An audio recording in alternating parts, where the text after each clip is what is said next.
بسم اللہ الرحمن الرحیم۔ السلام علیکم ورحمۃ اللہ وبرکاتہ۔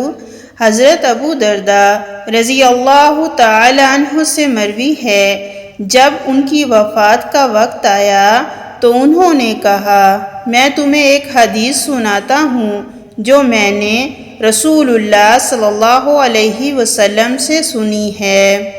آپ فرما رہے تھے، اللہ کی عبادت اس طرح کرو جیسے تم اسے دیکھ رہے ہو، اگر تم اسے نہیں دیکھ رہے تو وہ تمہیں دیکھ رہا ہے۔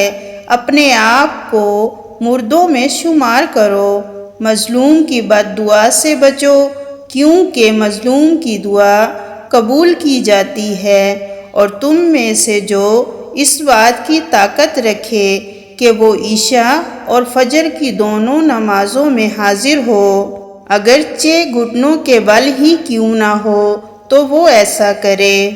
حضرت ابو درداء رضی اللہ تعالیٰ عنہ سے مرفوعہ مروی ہے کہ وہ شخص کبھی بھی بلند درجات تک نہیں پہنچ سکتا جس نے کہانت کی یا اس کے لیے کہانت کی گئی یا بدشگونی کرتے ہوئے سفر سے واپس پلٹ آیا۔